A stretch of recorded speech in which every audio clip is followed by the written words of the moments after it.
খায়রুল হক সাহেবের মতো একজন বিচারপতি, প্রধান বিচারপতি তিনি, আমার কাছে খারাপ লাগে যে তার মতো লোকজন ম্যাজিস্ট্রেটের কাঠ ধরে গিয়ে দাঁড়ায় তীর্থের কাকের মতো তাকায় থাকে একটা জামিনের জন্য।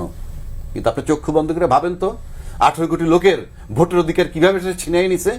জনদাবির ভিত্তিতে যে তত্ত্বাবধায়ক সরকার হয়েছিল সেটা সোকল কার কথায় একটা ইয়ে করে কলমের খোঁজনি বাদ দিয়ে দিলেন। So you have to pay for it, আপনাকে পে করতে হবে। এটাকে টু সাম এক্সটেন্ট বলে সাংবিধানিক মব। আসেন ব্যাংক লুটগুলো যেভাবে হয়েছে, আবুল বারাকাতের সময় বাংলাদেশ ব্যাংকের সাবেক, এগুলোকে বলে অর্থনৈতিক মব।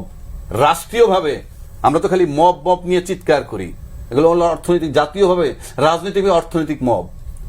আপনি যখন আয়নাঘর বানান, বিনা বিচারে হত্যা করেন, 56 জন সেনা অফিসার চলে যায়, মৃত্যুবরণ করে বা হত্যা করা হয়, এটাকে বলে রাষ্ট্রীয় মব।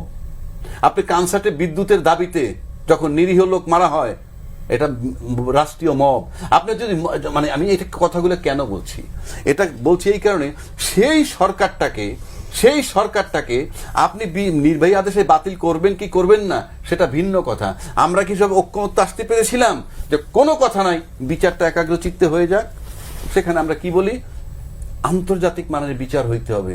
ভেগ টার্ম, আন্তর্জাতিক মানের বিচার চাওয়া মানে হচ্ছে তার বিচারটা আমরা চাই না।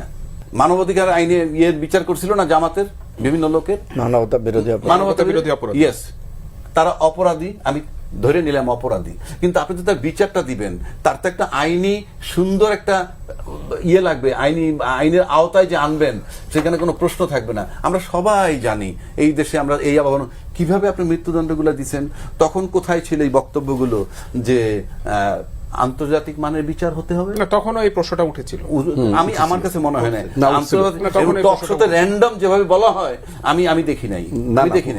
আপনার বেশ ভালো হয়েছে।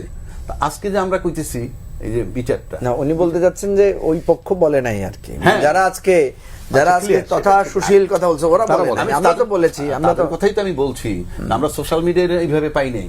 তো এইগুলো তো ব্যথার জায়গা। আর 2 নম্বর আসেন কতগুলা কথা হয়েছে, আমি প্রত্যেকটার পজিটিভ জবাব দেওয়ার চেষ্টা করব। যেমন ধরেন এই ইউনূস সাহেবের কথায় জিয়াউর রহমান সাহেবের কথার মিল পাইছেন, এটা আমি টু সাম এক্সটেন্ট অ্যাপ্রিশিয়েট করি। হয়তো জিয়াউর রহমান সাহেবের একটা লক্ষ্য ছিল এবং তিনি কিছু করতে চেয়েছিলেন এবং সে ডিটারমাইন্ড ছিলেন, ফলে তাকে ত্যাগ করতেছে, তার দেহ ত্যাগ করতেছে, মৃত্যুবরণ করে, কারণ ডিটারমাইন্ড ছিলেন। ইউনূস সাহেব হয়তো ডিটারমাইন্ড ছিলেন, কিন্তু পরিস্থিতি বুঝে দেখছেন যে বেশি ডিটারমাইন্ড হইলে জিয়ার মতো অবস্থা হইতে পারে, তাই হয়তো সে আবার একটু স্মুথলি যাইতেছেন। বাট চিন্তাধারাটা হয়তো মিল আছে।